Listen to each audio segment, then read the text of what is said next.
আজ কিছু ফাটাফাটি হবে নাকি? হ্যাঁ, চিকেন ডাইনামাইট। ফাটাফাটি শব্দটাকে একটু বেশি সিরিয়াসলি নিয়ে নিলে মনে হচ্ছে। ছেড়ে দাও বাবা, কিছু বানিও না। আরে বাবা, নামটাই ভয়ঙ্কর। রেসিপিটা একদম জলের মতো সোজা। ক্লাস 5-এর বাচ্চাও এটা বানিয়ে ফেলবে। 400 গ্রাম চিকেন ব্রেস্ট বা বোনলেস থাই নিলেও হবে।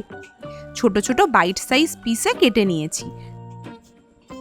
দেব অল্প নুন, হাফ চা চামচ গোলমরিচ, হাফ চা চামচ অরেগানো। এগুলো আমি চুরি করে নিয়ে এসেছিলাম ডমিনোস থেকে। একটা ডিম ফাটিয়ে দিয়ে দেবো। একটা ছোট্ট টুকরো আদা গ্রেট করে দিয়ে দিলাম। বাটা দিলেও চলবে। 4 কোয়া রসুনও গ্রেট করে দিয়ে দেবো। এগুলো বেটে দেওয়ারই কথা, কিন্তু আমার শিলনোড়া তুলতে আজকে গায়ে জ্বর আসছে, তাই এটাই যথেষ্ট। 1 চামচ লঙ্কা গুঁড়ো বা শুকনো লঙ্কা বাটা দিয়ে দেবো। হাফ চামচ সোয়া সস দিলাম। এবার মাংসটা মাখিয়ে নেবো। এটাকে 15-20 মিনিট এইভাবেই রেখে দেবো। আচ্ছা, গাছের তলায় রাখলে কি ভালো ম্যারিনেট হবে? তুমি এক কাজ করো, বোটানিক্যাল গার্ডেনে গিয়ে যে গ্রেট ব্যানিয়ান ট্রিটা আছে না, তার নিচে রেখে এসো, দেখবে আরো ভালো ম্যারিনেট হয়ে গেছে। বাজে বকা কিছুক্ষণ বন্ধ রেখে ডাইনামাইট সসটা বানিয়ে নিই। হাফ কাপ মতো মেয়োনিজ, সম পরিমাণে দেবো কেচাপ। দূর ছাই বেরোতেই চাইছে না। পেছনে থাবড়া মারো না, থাবড়া মারো। কি বাজে কথা। হ্যাঁ, এই তো। 1 টেবিল স্পুন ঝাল ঝাল চিলি সস, 1 চা চামচ গোলমরিচ, যেমন ঝাল খাবেন সেই বুঝে chilli flakes. Mix mix mix. ব্যাস, ডান। এতক্ষণে ম্যারিনেশন ডান।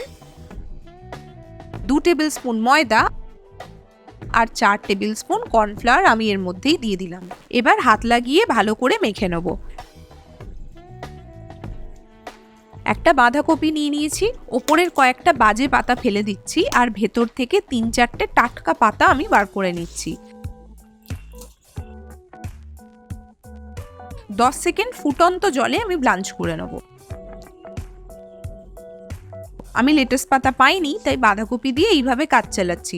আপনারা লেটাস পেলে এইভাবে আর ব্লাঞ্চ করার দরকার নেই।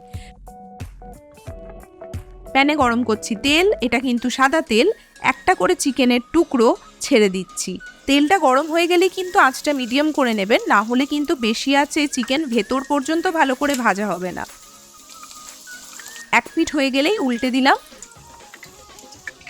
5 থেকে 7 মিনিটের বেশি সময় এতে লাগবে না। ভাজা হলে তুলে রাখবো, আর পরের ব্যাচটাও এই একইভাবে ভেজে নেব। ভাজতে ভাজতে আমি 2-4টে এমনিই খেয়ে ফেলেছি। হিসেবের মাংস হাফিস করে দিচ্ছে দেখুন। আরে বাবা, নুন ঝালটা টেস্ট করছিলাম তো। তেল ঝারিয়ে ভালো করে তুলে নিলাম। 90% কাজ শেষ। ঠিক খাওয়ার আগে সসটা মিশিয়ে নিন। ক্রিস্পি চিকেন সাথে ক্রিমি সস। এবার ফ্রেশনেসের জন্য বাঁধাকপির পাতাগুলোর ওপর সার্ভ করে দেবো। ব্যাস রেডি। বাড়িতে পার্টি থাকলে এটা পার্টি স্টার্টার হিসেবে তো জাস্ট হিট।